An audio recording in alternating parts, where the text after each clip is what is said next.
Hey Ross, sauce it up. Shit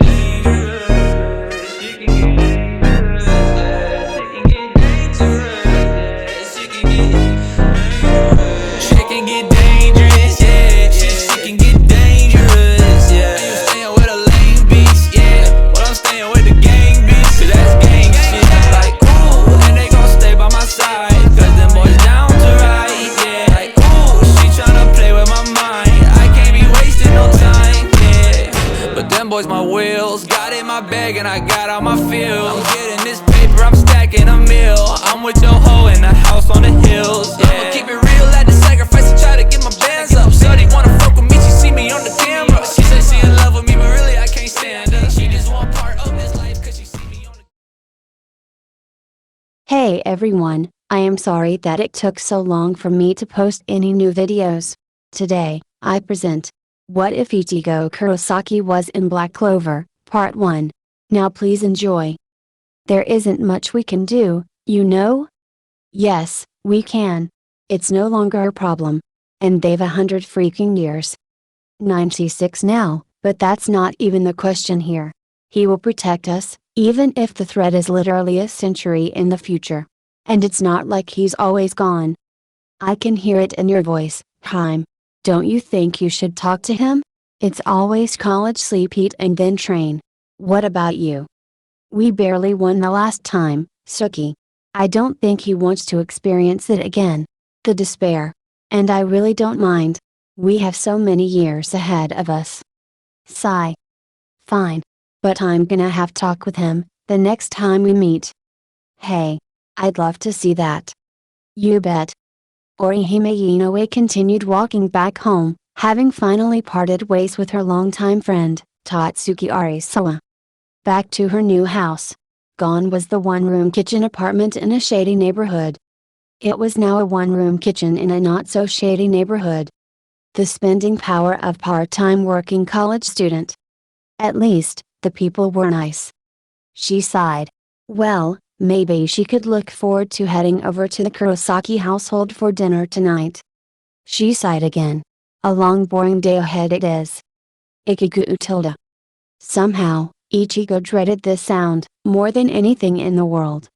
The door to his room slammed open and in came the iconic Isshin Kurosaki.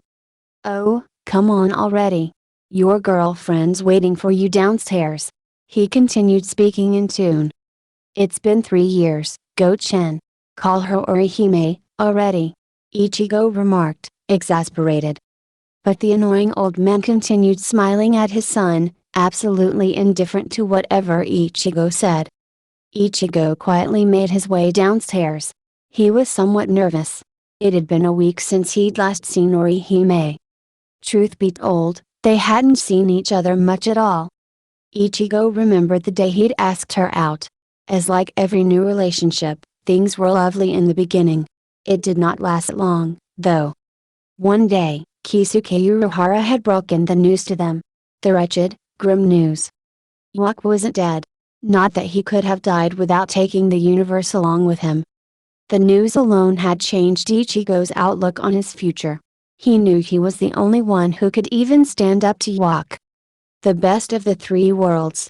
The only fatherly praise he'd ever received. But it wasn't enough. Yet. Ichigo? Ichigo. Orihime called out, trying to draw him out of his reverie. Huh. Oh, sorry, zoned out a bit, there. Hey, Haim. Ichigo babbled out. He mentally cursed himself. Hey, Haim? Really? Hi Ichigo. Orihime spoke in a louder pitch. Wow. And I thought it couldn't get more awkward than Dad's antics. Karen remarked, muttering to herself. Alright everyone, settle down, dinner's about to be served. Yuzu's authoritative voice carried over from the kitchen. The two silently bobbed their heads in affirmation before taking a seat beside each other. Soon enough, Isshin arrived into the kitchen, along with Yuzu, carrying all the food. Dinner was almost as miserable as the greeting the two had shared. There was silence for the longest periods of time, even Isshin's antics failing to garner a response. So the father decided to take it upon himself to solve the two lovebirds' problems. Ichigo, you've got to slow your roll on the training. Spend some time with your girlfriend. And us for that matter. The girls rarely get to see you these days. You've graduated med school. Maybe find a nice house and settle down? Ishin winked at the two, though it elicited no response from either of them. Ichigo, who'd been staring at his plate for the entirety of the little speech, finally looked up at Orihime. I messed up, didn't I? He asked, instantaneously. No. No, you absolutely did not. Orihime rebutted. Yes, I'd love to see more of you on the weekends, but I think we all know the reason why you train so hard. I know how you feel. Whether we like it or not, Yuck's coming back. And when he does come back, we all know who he'd coming after first. Not the Soul Society, nor the Royal Guards, but us. Or more specifically, you. Before Orihime could continue, Ichigo butted in. But that's no excuse. I'll tell Getoboshi to reduce the number of hours of training. I'm sorry. He spoke in a low tone, only to be bear-hugged by Orihime. I told you already. I know how you feel. You never want to experience the despair you felt in those final moments, before Ishide shot the arrow. I understand that. We all love you here, so you can't possibly mess up. The girl murmured in his hair, still hugging him tightly. Karen ceremoniously cleared her throat, which caused the two to immediately break apart in embarrassment. A ghostly hint of a smile retained on Ichigo's face, the dinner resumed. Though this time with as much pomp as was suited to the Kurosaki household. Nighttime. Ichigo's favorite part of the day, other than time spent with Orihime or the twins. He'd always loved the quiet and peace that the starry, dark sky offered. It gave him time to think, to review his day's work, and the chance to wind down. But there was no such luck today. As soon as Ichigo had come back to his room after dropping Orihime off, he'd encountered the very bane of his existence. Kisuke Uruhara, dubbed Getoboshi, and if the look on his face said anything, it was going to be a long night. What is it now, Getoboshi? Ichigo asked, slightly exasperated. Ichigo tilde. I've finally found something. Come on, you need to see it for yourself. He beckoned Ichigo to follow him, before flash stepping away. Sigh. Ichigo soon followed suit, dropping into his soul form with practiced ease. Kisuke, through the entire way en route to his laboratories, maintained his silence on what his discovery was. Annoying as it was, Ichigo knew there was no getting information from him. Not until they reached their destination. Soon enough, they arrived at Kisuke Laboratories. The glorified name of the Urahara shop that Kisuke now preferred it be called. As they entered the shop, they were greeted by the towering form of Tessite Tsukabashi. A few curt greetings later, they finally reached the underground labs that Kisuke had developed in the last 4.5 years. Now that Ichigo could no longer train in the underground space, Kisuke developed into his own research station that monitored the living world. But obviously, that wasn't the only thing that it served as. Come on, Urahara, spill the beans already. What did you find? Ichigo asked, annoyed. Patience, Ichigo. What I've found will astound you. He rummaged through his notes on a nearby table, only to pull out a rusty-looking, tattered book from underneath a huge pile of papers. Why was something so ancient lying under that pile? It could have been damaged. Ichigo complained. I've got its high-resolution photographs, from almost all angles possible, stored on 10 different servers. The only purpose this bundle of pages serves, is purely aesthetic. Kisuke answered bluntly. And that's what you are going for, right now? Ichigo asked with a raised eyebrow. Do you remember the day we went exploring the ruins of the Wunden Reek? Yeah, of course. We didn't find anything, though. Wait, did we? Or rather, did you? Ichigo asked accusatorily. The childlike smile on Urahara's face confirmed his suspicions. You have to understand, Ichigo, there were just some random theories spewed on them, half of which I don't even believe. But some. They'll blow your mind. The one theory that took me this long to prove, was that the Dengai, isn't just pathway from the Soul Society to the living world. It is much more than that. Kisuke remarked, gleefully. But we already know that. It is a pathway between dimensions so that we don't get lost. Ichigo explained, a bit confused by whatever Kisuke was insinuating. Yes. But its function is more than that of a glorified road. It also keeps the dimensional space from interfering within it. What if our worlds were located in Dengai itself? That's outrageous, Kisuke. Not to mention, impossible. No, it's entirely possible. The bigger Dengai walls protect our world from interference from other dimensions. This is one of the many things stated in this little thing here.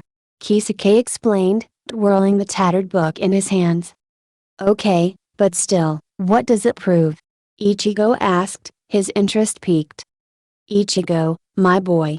The Dengai isn't something that is naturally found. It was made. We don't even know when it was made. Only how to open it. And what's the one question that arises after you hear this? He asked, staring at Ichigo.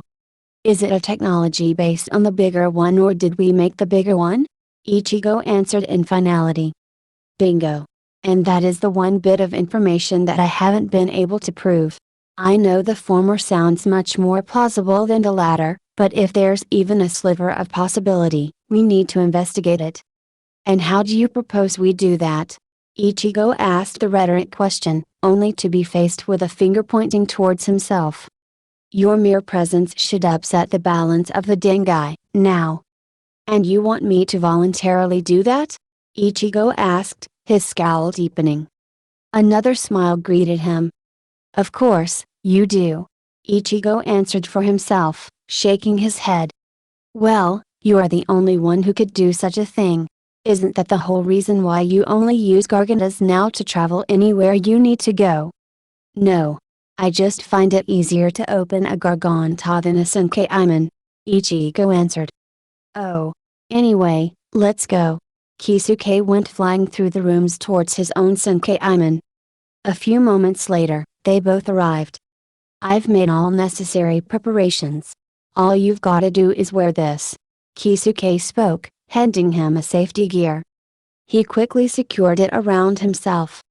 Here's a communication device. There. You're all set. He exclaimed. Are you even sure this is secure? Ichigo asked, testing the rope fastened around him. Huh? Now, step on in.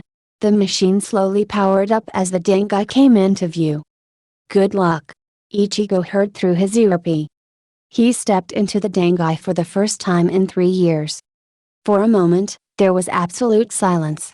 Then suddenly, the walls of the Dengai began shifting violently. The very floor started tremoring along too. Ichigo struggled to maintain his balance. What now, Kisuke? He yelled into the earpiece. Very good, Ichigo. I am getting loads of useful information. Try poking through the walls with your zanpakuto. Kisuke suggestively replied. Have you gone mad? I could be sucked in. Ichigo yelled. You won't know until you try, Kisuke answered in his trademarked jingly tone. Damn you, Kisuke. Never should have agreed to this. Ichigo soon freed the bigger zanjutsu and carefully poked it into the Dengai walls. At that, all movement stopped, returning to the dead stillness as before. Except the wall directly in contact with zanjutsu. It still seemed to shift, only this time in an orderly fashion, as if it was opening like a doorway. Soon enough, it did open like a door. Utter darkness stared at Ichigo in the face from the other side. You did it, Ichigo. Urahara's voice cackled through the radio. Go in it. And don't worry, you've the gear fastened around you for safety. Ichigo just dumbly nodded. He was more than intrigued with the darkness in front of him. He carefully advanced towards it, measuring each step. However, the first step he took in, disaster struck. He was immediately sucked in, the walls of the Dengai beginning to return to their original states. The rope flexed completely, stopping him from getting sucked in further. Kisuke, now would be the perfect time to pull me back in. He exclaimed in panic. Right. Hang on tight, Ichigo. Commencing return. Wait. Captain. Kisuke's voice cut out, here. Kisuke. Come on, I don't have a lot of time here. Without warning, the flimsy rope that held on to him suddenly went slack. He began sinking further and further in, watching and flailing helplessly as he saw the Dengai walls finally close him in. Old man, White? You there? He spoke out loud, mentally. Of course we are, dumbass. Came the groaning reply of Ichigo Sanpakuto. Good point. What should I do now? I'll run out of air soon. He exclaimed in terror. Ichigo. Try moving back to wherever you last saw the wall. The calm voice of the old man broke through. Ichigo nodded, following the advice. He soon found he could move using Ryotsu bursts. Like in space. For the next full minute, Ichigo tried going back in the direction of the Dengai at top speed. But to no avail. He couldn't see anything in the pitch black world. Zangetsu, should I try launching a Getsugatens out to create a light source? I don't see any harm in doing so. Ichigo nodded once more, gathering sufficient power to launch a strong Getsuga. He swung the sword forward and out came the golden Getsuga, outlined with red and blue Ryotsu. It was almost 5x as tall as Ichigo. However, no light was created from the attack. It went slicing through the darkness, with relative ease. The more unexpected part was the Getsugatens owl impacting with something, tearing apart a hole. Light. I see light. White howled. Yes, Mr. Obvious. Ichigo muttered to himself, silencing White. Ichigo dashed towards the hole with neck-breaking speed, hoping to reach it before it vanished. As he passed through it, bright sunlight hit his face, blinding him momentarily. He could only make out that he was currently falling down, so he tried to break his fall. Soon enough, his eyes adjusted to the brightness. Whoa! What in the world is that? Ichigo exclaimed. He was currently pointing at a colossal-sized skull with horns on the forehead, just sitting on the ground, basking in the afternoon sun. Weak as my history was during school, I don't think there was ever such a big skull just lying around, was there? He muttered to himself. There's a village right ahead. Go there, White advised. Yeah. I am bound to get some answers there. Though I'm pretty sure we're on a different continent since the time zone doesn't match. Ichigo slowly began descending into the village, scouting for someone, anyone. He finally landed on the ground and started walking further into the village. There, he came across a nun. Excuse me. He called out to her. Oh? Hello. Welcome to Hage Village. She replied, warmly. Her eyes lightly glided over his attire before coming to rest on the sealed form of Zangetsus. Please don't worry. I mean no harm. Do you mind if I ask you a few questions? I feel like I'm a bit lost. Yeah. Just a bit, alright. White snidely remarked, causing Ichigo to almost roll his eyes in annoyance. I know this is weird, but what country am I currently in? He asked in a low tone. The nun looked a bit confused, but answered nonetheless. You're in the Clover Kingdom. Maybe, you lost your way in the forest. Happens a lot of time. If you want to go back to the spade, turn back and head straight south or. She started giving directions but stopped mid-sentence as she heard. Clover? Spade? Ichigo repeated to himself, in a daze. Huh. This is gonna sound much weirder, but what continent am I on? That is weird. I don't think we've ever even named the continents. She stared at Ichigo. The previous cheery voice long forgotten. How did you even get here? She asked the most obvious question. Ichigo, don't you think you're forgetting something? The old man finally spoke. Like what? Ichigo meshed with his thoughts, completely oblivious to the blank stares of the nun. Like the fact that she can see you, Ibu. White answered for the old man, getting a bit frustrated. Ichigo's eyes widened at the sudden revelation, confusing his company all the more. A spiritually aware human, huh? Wouldn't be the best course of action if I ask her outright. Maybe I find someone else and see if they can see me too? Ichigo thought to himself. Hello Tilda. The sound brought Ichigo back to his senses. He noticed a hand waving in front of him. Oh, glad you're back. What happened? You just blanked out. She lightly chided. Sorry about that. Is there someone here, who maybe knows more about the different continents? Ichigo spoke slowly, gauging if he'd had offended her. But the nun didn't react negatively. Instead, she just smiled. Sure. Follow me to the church. Father might be able to help you. She answered. Ichigo nodded back, following her as she began walking further into the village. The momentary interlude finally provided Ichigo with the chance to observe the village itself. It seemed quite old. People were out farming or having lunch. No mobiles, no electricity. Ichigo noted to himself. How's that even possible? They soon arrived at the church. Ichigo stopped just outside the door, respectful of the boundaries. This is a public place. A place of worship at that.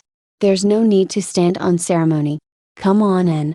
She declared with a smile, before continuing forward. Ichigo nodded, following her inside. So Christianity's a thing here. That's good to know. And here I thought, I'd ended up somewhere weird. Ichigo wondered jokingly. Excuse me, father. There's someone who needs your help. The nun called out to him, behind the door of a room. Coming came back the reply. Ichigo meanwhile was busy admiring the decor of the church. It looked almost like a normal one, but there were no bulbs here, either. Or rather, no electricity at all. It looked ancient. Hello there, how can I help you? Ichigo looked onto the priest of the church. An old man, in his late 50s probably, if the white hair and mustache was anything to go by. So, he can see me too? Is everyone here spiritually aware? Ichigo filed that away for later. Yeah, I forgot to ask before, but do you mind if I borrow your cell phone or maybe a landline? There's someone I have to call. Cell phone? What's that? The priest asked confusedly. Ichigo's eyes widened in surprise. How backward was this village? You use it to communicate with people over long distances. Have you honestly never heard of it? Ichigo asked, still somewhat shocked. Must be some sort of communication magic, from your description. Sorry, no one here practices that kind of magic. Ichigo's train of thoughts was eviscerated as he heard the priest's reply. Huh? Maybe I didn't hear you correctly. Did you just say magic? His tone had automatically gained a few notes. Yeah. Everyone in the Clover Kingdom performs some kind of magic. It's kind of important. Even people from other kingdoms practice some form of magic. Well, almost everyone. Where the heck even am I? You seem a bit confused. Are you not from this continent? The priest asked. There's no way there is an entire continent that can do magic that we haven't come across, is there? He rhetorically asked himself. Yeah. I don't think I'm from this continent. You think? The priest asked in apparent surprise. I'm not entirely sure how I got here. It's a bit complicated. Well, as far as I know, there are only 2 other continents that were discovered. And only one of them was inhabited. Are you the priest, however, didn't finish his sentence as he saw Ichigo blankly staring at him. Ichigo, on the other hand, was currently having a mental breakdown. Only 2 other continents? And only one of them was inhabited? WWH what?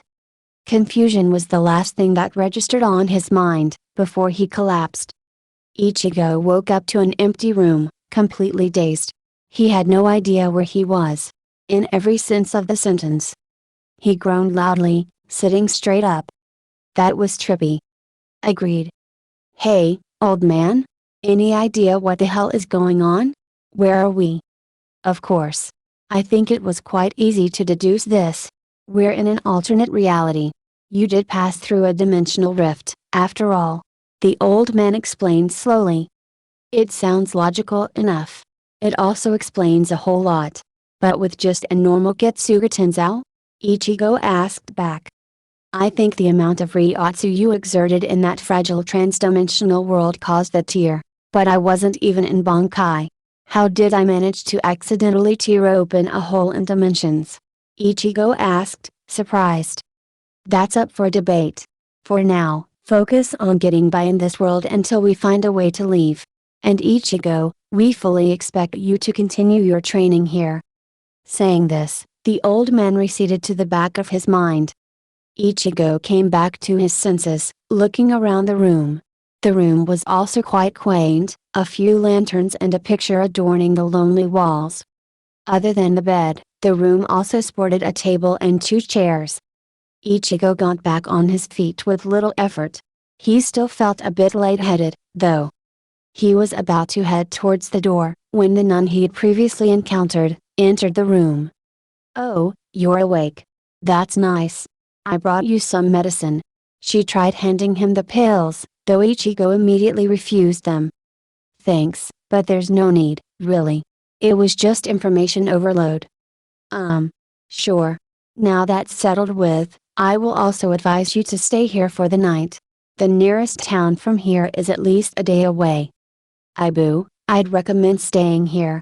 Out here in the middle of nowhere, we'd be able to train tonight. No Bankai, obviously." White spoke up. Ichigo mentally nodded back before answering. "Thank you so much for the offer. I can stay for the night, not that I have anywhere to go." Muttering the last part to himself. "You're welcome. I'm Sister Lily." She smilingly introduced. Ichigo. "Nice to meet you, sister." "Well, then, let's head over to where you'll be staying for the night. You'll be sharing the room with Yuno and Asta though. I hope that's alright?" she asked, walking through the hallways. "Quite alright. If you don't mind me asking, who are Yuno and Asta?" Ichigo asked, following behind her. "Their family. Father found them as infants left to fend for themselves. They've been living here for as long as anyone can remember," Sister Lily explained ruefully. "That's terrible," Ichigo remarked, angrily. "Yeah. I can't imagine someone wanting to leave their kid just like that. Especially those two. They're two of a kind." They entered another room with similar decor like the one Ichigo had just woken up in. "I hope it's to your liking." "It's lovely." Suddenly, loud voices were heard, coming from downstairs. Sister Lily's face immediately brightened up at this. Perfect timing. "Come, Ichigo. I'll introduce you to Yuno and Asta," she cheerfully added, striding downstairs. "Yuno. Tomorrow's the day. We'll finally become magic knights." Ichigo heard the voice coming from outside. Sister Lily opened the doors, greeting 2 teens covered in grime. "Welcome back, Asta, Yuno." "Sister. I'll be leaving tomorrow. I'll finally become a magic knight. Just a step in becoming the next wizard king." Asta waved a tattered book in front of her face, yelling at the top of his voice. The sister was apparently used to this boy's incessant shouting, if her calm demeanor was anything to go by. The teen behind him, however, was a different story. He'd locked eyes on Ichigo since the moment they'd stepped in. "I know, Asta, I know," Sister Lily said, tiredly. "Yeah. I can't wait for tomorrow." "Can't this guy not talk without shouting?" Ichigo mentally groaned. "Asta. You're missing the guest here." The other guy, Yuno, spoke up. "Oh? Hey. I'm Asta." He introduced himself. As expected of him, loud as ever. "Yuno." Yuno curtly introduced himself. "Ichigo. Pleased to meet you both," Ichigo replied. "Those look amazing," Asta blurted out in excitement, pointing at Zangetsu. "Thanks. I am a swordsman." "Me too. Do you want?" However, Asta was interrupted by Sister Lily, who cleared her throat ceremoniously. "Ichigo's staying here for the night, boys. So be on your best behavior," she sang, before directly staring at Asta, who stared back at her, confusedly. Sister Lily sighed again. "Why don't you guys freshen up? Dinner will be ready by then. Ichigo, you can wait in the dining room," Sister Lily ordered, all of them nodding in affirmation. She quickly made her way to the kitchen, disappearing behind a corner. "See you later, Ichigo." Asta bid goodbye. Yuno, however, took no such effort, simply following suit behind Asta. Wow. That kid is annoying. And having met the Kuchiki siblings, that is saying something. The other one seems like a Byakuya incarnate to me. Sigh. Lost in his thoughts, Ichigo tried to find the dining room. Quite a while later, Asta and Yuno joined Ichigo at the dining table. The room was quiet for the most part, simply because Asta was helping Sister Lily with the chores. During his wait, Ichigo had learned that there were other kids staying at the church who'd suffered similar fate as that of Asta and Yuno. They were mostly afraid of him, so he wasn't bothered much. Probably the scowl was Ichigo's brilliant analysis of it. Other than that, Ichigo hadn't learned much about the alternate world he was currently in. He faintly remembered the names of the kingdoms that were on this continent, iconic as they were. Spade, Clover, and Diamond, was it? I hope there's a Heart's Kingdom, so it makes a full set. Finally, after half an hour of torturous silence, the dinner was served. The father and the younger kids joined them soon enough. The dishes were all made of a local food item they called namados. Ichigo found it quite bland and very, very dry. The amount of water he downed was almost too much for his stomach to bear by the end of dinner. During the entire duration of the dinner, the talk was almost completely focused on either him or the teenager's voyage across the nation to become magic knights. Thankfully, he was sitting well away from Asta, so that his yelling was only mildly annoying. He'd learn more about the magic knights. They were the police and the army of the kingdom. Other kingdoms too had knights, which simply translated to fighting power of the nation. He'd also learned about the Wizard King from Asta. Apparently, he was a really strong and intelligent person. Now this was one bit of information Ichigo was really interested in. Upon further investigation, he'd found out where the Wizard King was, and the best possible way of getting close to him: becoming a magic knight. They were currently discussing the merits and demerits of becoming a magic knight. So how would one go about becoming a magic knight? Me and Yuno are heading up to the royal city tomorrow to take the knight's test exam. There, they determine if you're fit to be one. Asta spoke, in due reverence of the test. And there are no prerequisites? Ichigo asked again. Not really. All you must have is a grimoire. The priest answered. What's a grimoire? The question elicited gaping glances from most everyone. No one's even reacted to Zangetsus or my Shakusho, other than an occasional glance or so. And this is the reaction I get for not having a grimoire? I thought, with those swords there, surely you'd have one. But it seems not. The priest spoke with surprise. Well, I just happen to not even know what a grimoire is. He joked. Oh. A grimoire is a conduit of our magic. While we're born with the ability to use magic, it's almost too weak. A grimoire helps in channeling magic and further strengthens it. And you both have one? Ichigo asked the two teens, receiving two nods from both. Great. I'm gonna lose the best chance of getting out of an alternate reality, because of a book that helps perform magic. What level of trippy am I on? Well, can you perform magic, Ichigo? Sister Lily asked the important question. I don't think of it as magic. But yeah, essentially. Really? Asta yelled out. Without a grimoire? That's amazing. Show us. He'd inadvertently piqued everyone's curiosity. Asta. Let him eat his dinner peacefully. The priest admonished. But he can show us after dinner. Sure. I don't see any harm in that. Ichigo accepted graciously. He stuffed another mouthful, immediately needing water to push the dry potatoes down his throat. Ichigo, the most peculiar thing is, I can't sense anything from you. Just like Asta. Yuno finally spoke up.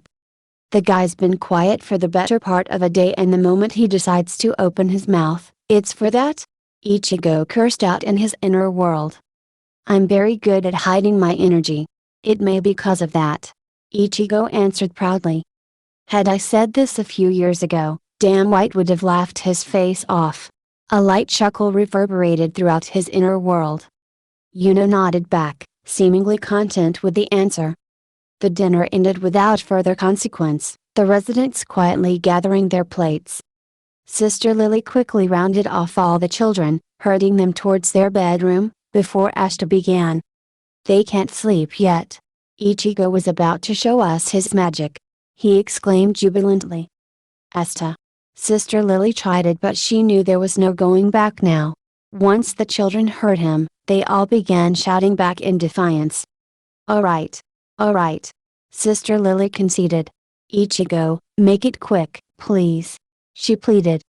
Of course. I'm sorry for the trouble. Ichigo quickly apologized. Oh no, it's not your fault. She quickly rounded off on Asta, who sheepishly rubbed the back of his head. Within a few minutes, everyone had joined Ichigo outside for a literal magic show. Any ideas on what I should show them? Kido's your best option, right now. The lower level ones can't possibly cause much damage. The old man suggested. Ichigo agreed. He'd begun learning Kido in his second year of training. Took him longer than most, but he could finally cast some Kido without blowing something up. He had also found out that the higher level spells suited him much more than the lower level ones. Everyone waited for Ichigo to begin. So he stuck his hand out towards an opening, chanting in a low tone. Ye Lord! Mask of flesh and bone, flutter of wings, ye who bears the name of man. Truth and temperance, upon this sinless wall of dreams unleash but slightly the wrath of your claws. A blue ball of Ryotsu formed at the palm of his hand, growing in size as the chant reached its conclusion. Hado number 33, Sokatsui. He yelled out. The Hado shot out immediately, the sphere making contact with the ground a few seconds later, creating a huge explosion. Amazing! Asta immediately yelled out, the blue flashing light still illuminating his face. Yeah. That was something else. I haven't seen anyone perform magic of that sort without a grimoire. The priest remarked. Do you think, now, I'll be able to participate in the Magic Knights test? He asked slowly. Of course, they won't have a reason to deny you. Father replied. Ichigo chuckled in embarrassment, though he grew serious as a question gnawed on his mind. Why are you guys not asking me more questions? Like, why do I want to join the Magic Knights when I just told you I was only lost? We're all children of God, here. We don't judge. If you want to join the Magic Knights, then we shall help you to the best of our ability. You don't seem like a bad guy, after all. Sister Lily answered cheerily. Thank you, really. Ichigo spoke, slowly. It's no problem. As Sister Lily said, we're all children of God here. The priest asserted. Ichigo couldn't help but sigh in relief. It seemed he'd already made friends in this new world. The wayward family along with Ichigo, soon dispersed back into the house, them preparing for bed, while Ichigo prepared to sneak out of the house to train. Asta, Ichigo yelled out. The trio were currently en route to the royal realm, something that sounded quite obnoxious to Ichigo. Last night had been quite the time for him. While Yuno hadn't said a word, Asta had spewed on and on about how he got his grimoire, among other stuff. Now, he was no expert in grimoires, but one just appearing out of thin air wasn't the norm. Also, something was seriously wrong with Asta's grimoire. It was very faint, but still present, like a slow pulse. The grimoire itself didn't give off any energy, but more like a footprint that had been left behind. A footprint from hell. After the storytelling, Ichigo had gotten a wink in, before he'd set out to train. At least that went successfully. They'd set out quite early in the morning, leaving Ichigo, a bit cranky. The trio had been walking since then, but Ichigo wanted to part ways from them. For two reasons, really. One, was the fact that they were still really kids. 15-year-olds, while act quite mature, some of their actions innocuously display their age. Like the fact that Asta and Yuno were currently racing on ahead, competing to reach the royal realm, first. And irritated as he already was, Ichigo felt like plucking his hair off. But he also did not want to leave them alone. The church had helped him and it felt like he owed them. So here he was, racing after the two boys, getting them to slow down. The bag he carried billowed against his back, carrying his shakusho and sandals, which were graciously swapped for normal attire. Asta. Yuno. Stop already. Getting there first really won't make a difference. Ichigo yelled out for the final time. He was almost ready to whip out Zangetsu to teach the two a lesson. Finally, Yuno heard him. In embarrassment, he stopped altogether, Asta soon following suit. Ichigo caught up with the two, absolutely glaring. "Did you somehow forget that I was tagging along with you?" he scolded in huffs of breath. Yuno looked away, while Asta, being who he was, began scratching his head, smiling sheepishly. "Sorry, Ichigo." Asta apologized. He even bowed out, making Ichigo feel a bit conscious. "That's fine, but don't leave me like that. Now, how many days will it take to reach the royal realm?" Ichigo asked. "2," came the sharp reply of Yuno. And there was the other conundrum. 2 days to get to the royal realm. For a student of Yoruichi, who prided himself on how efficient and fast his flash step had become, let alone hiring Kyoku and Sonito, he could have reached his destination in just under 30 minutes. Not 2 whole days. But then, he'd reach far earlier than the test was scheduled for. That would mean accommodation problems and such, something that required money. Shaking his train of thoughts, Ichigo quickly delved back into the real world. He looked around, for the first time, merely staring at his surroundings. Even he had to admit, this world was beautiful. No pollution, no overcrowding and no impending doom. Only if Orihime were here. Finally, after 2 long days, Ichigo entered the royal realm. And royal it was. Compared to the Hage village, it was nothing less than heavenly. Especially for his company. The two, even Yuno, stared at the extravagant displays of the city. Though Yuno was less conspicuous about it. Asta, however, yelled every 2 seconds over something he hadn't previously seen. And the vendor's incessant shouting did not help matters. He even tried the purple snake thing, that both Ichigo and Yuno had warned him against. The trio continued walking in the same manner for the next few minutes before coming across quite a long queue. "Is this queue for the Magic Knight's exam?" Ichigo asked the one nearest to them. "Yeah. There's so many people," the person exclaimed. Ichigo smiled at him, nodding before joining the queue and beckoning the two to join him. About 15 minutes of waiting later, it was finally his turn. The man in the booth was terribly disinterested. He didn't even look up at Ichigo, simply outstretching his hand. Ichigo, confusedly asked, "What do you want?" At this, the guy looked up. "Your grimoire, idiot," he answered condescendingly. Ichigo's eyes slightly crinkled, but he controlled himself. "I don't have one," he stated, staring back at him. "No grimoire, no entry.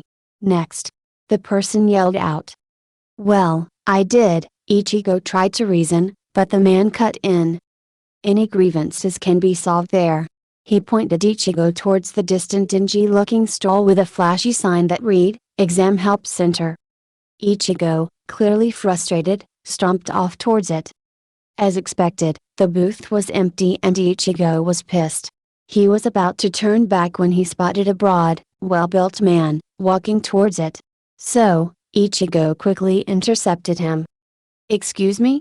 he asked, standing in his path. But the man just stopped in his place, puffing his cigarette, not paying any mind to Ichigo.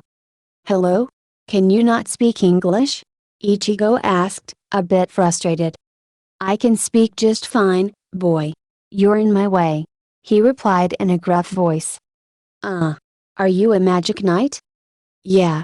You're still in my way. This will just take a minute. Is it necessary for all candidates of the exam to have a grimoire?" At this, the man looked straight at Ichigo. "No, not really. But you'd have to exceptionally strong and rare for that to happen. You'd be the first. Now if it's settled, get out of my way," he replied menacingly. Ichigo merely rolled his eyes at him before continuing. "Then could you remind the guy at the booth?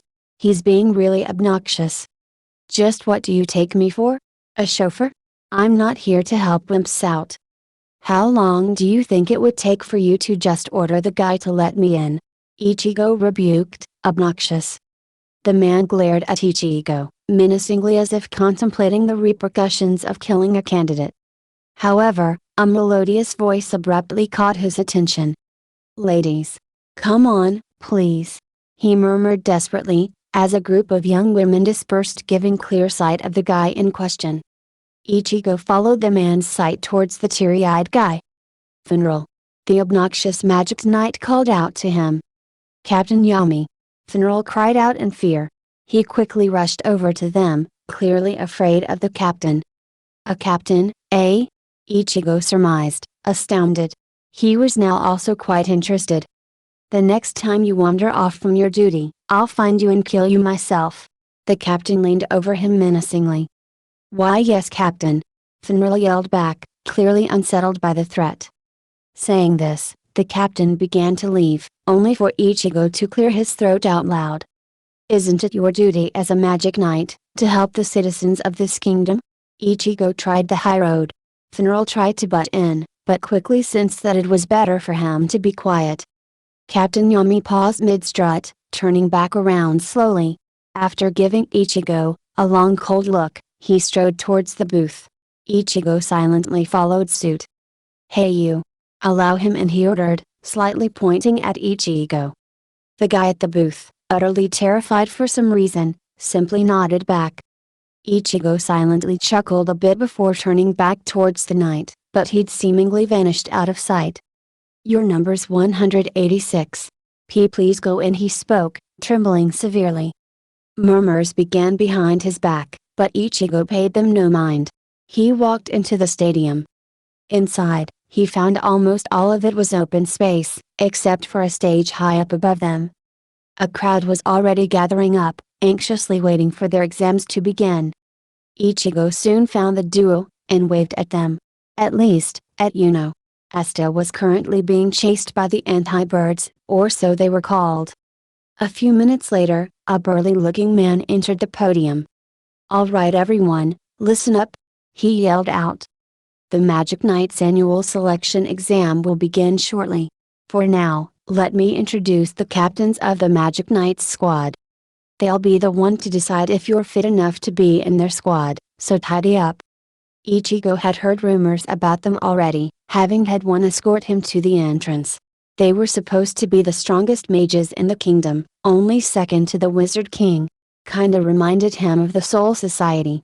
He'd also heard others talking about how scores and scores of candidates failed this exam. Many were here for their third or fourth attempt. It kind of unnerved Ichigo a bit, since the only bit of magic he could perform was attack or binding spells. Having blinked out in his own thoughts, Ichigo missed most of the introductions. Not that he cared much.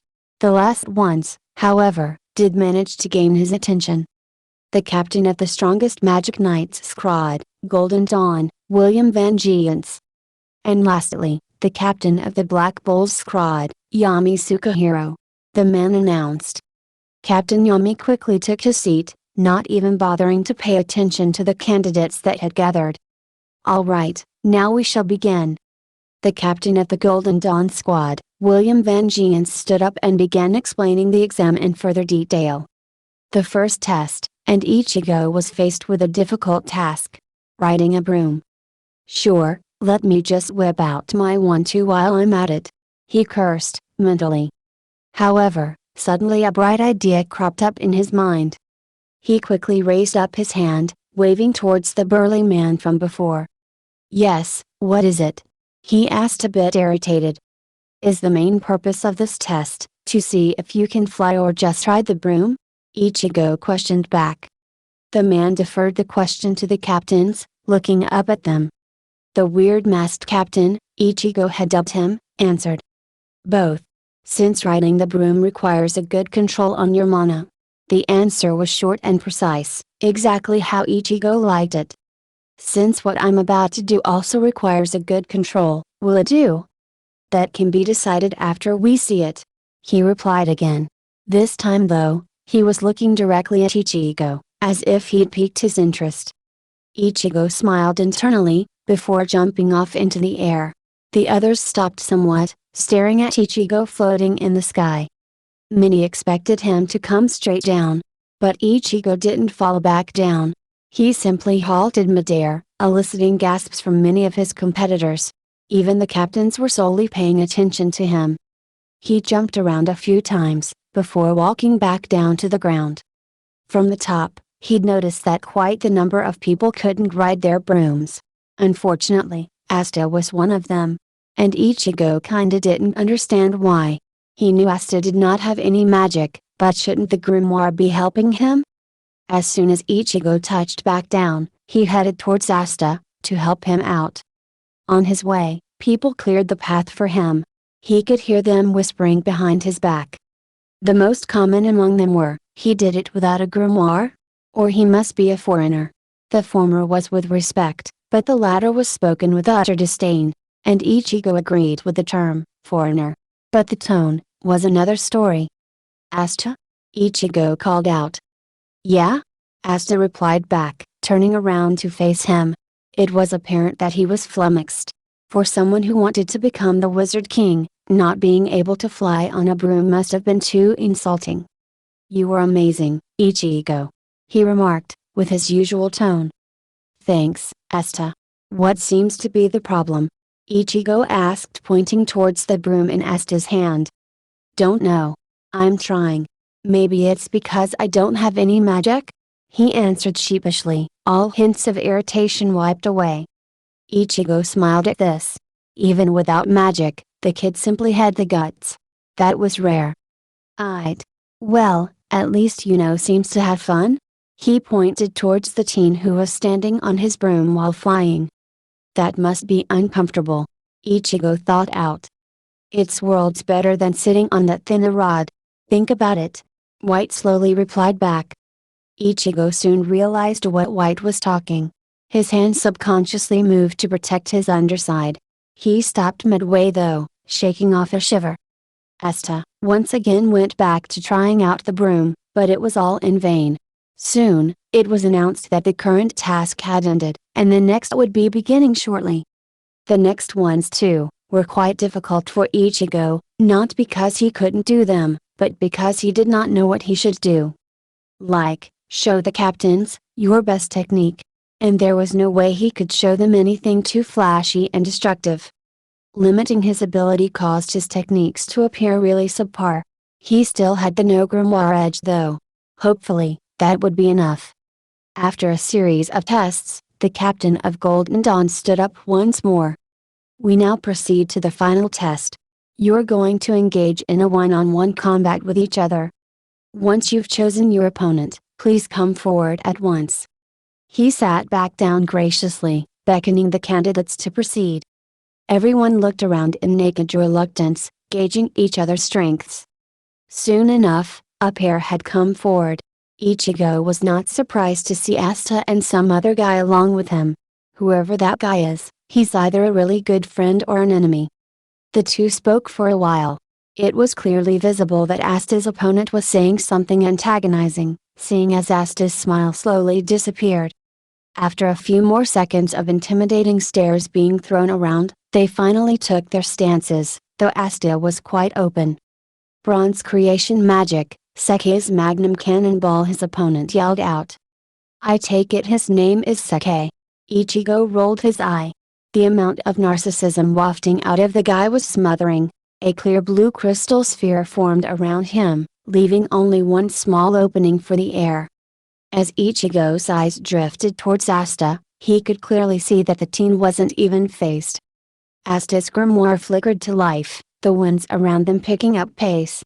And even though Ichigo could tell the tattletale signs of power fluttering to life, he knew he was the only one who could sense the demonic power.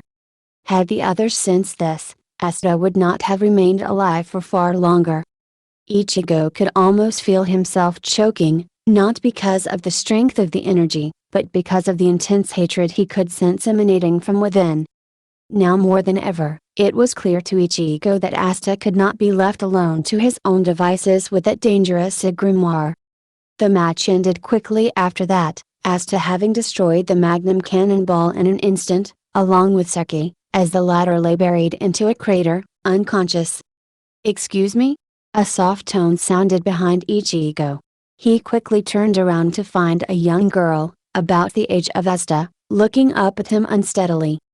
Brown orbs stared at Ichigo, determined yet unsure of themselves. It reminded him of her. If you don't mind, could you battle with me? The girl stammered. Ichigo clearly hadn't anticipated this. He looked abashed at the thought of fighting a young lady like her, but gave in nonetheless. At least, no one else would be able to hurt her if I end it quickly. Sure. Ichigo quickly answered. The teen's face lit up, as she quickly walked forward. Her long, flowing red dress danced to the wind as she readily took her place opposite Ichigo. Ichigo, on the other hand, quickly unstrapped the short Quincy blade from his hip, unsheathing it for the first time since they had arrived in this reality. The pale white blade shined brightly as it basked in the late afternoon. Ichigo let out a sigh. The grimoire of his opponent also fired up, a warm orange glow surrounding it. I'm Ichigo. What's your name? Ichigo called out to her. Nothing. I was just. Seki was clearly out of ideas. He looked like he was about to soil himself. Ichigo decided to give him the required nudge.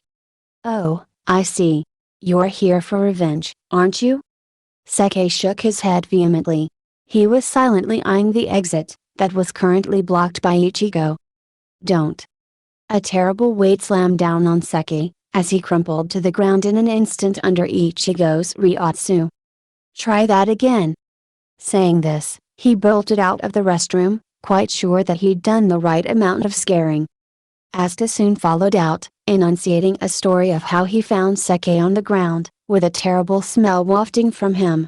Ichigo could barely control himself as he heard his account. They soon found Captain Yami, who didn't even bother looking at them, simply ordering Fenrir to take them home. Home was apparently a large shady-looking manor, that looked like it had been abandoned since its construction. Moss and creepers covered almost every wall along with lots and lots of dust. Even the windows were barely transparent anymore. Ichigo sighed as he realized that this was to be his house for the time being. I have a bad feeling about this. That's it, please comment for a part 2. And goodbye viewers, and subscribers.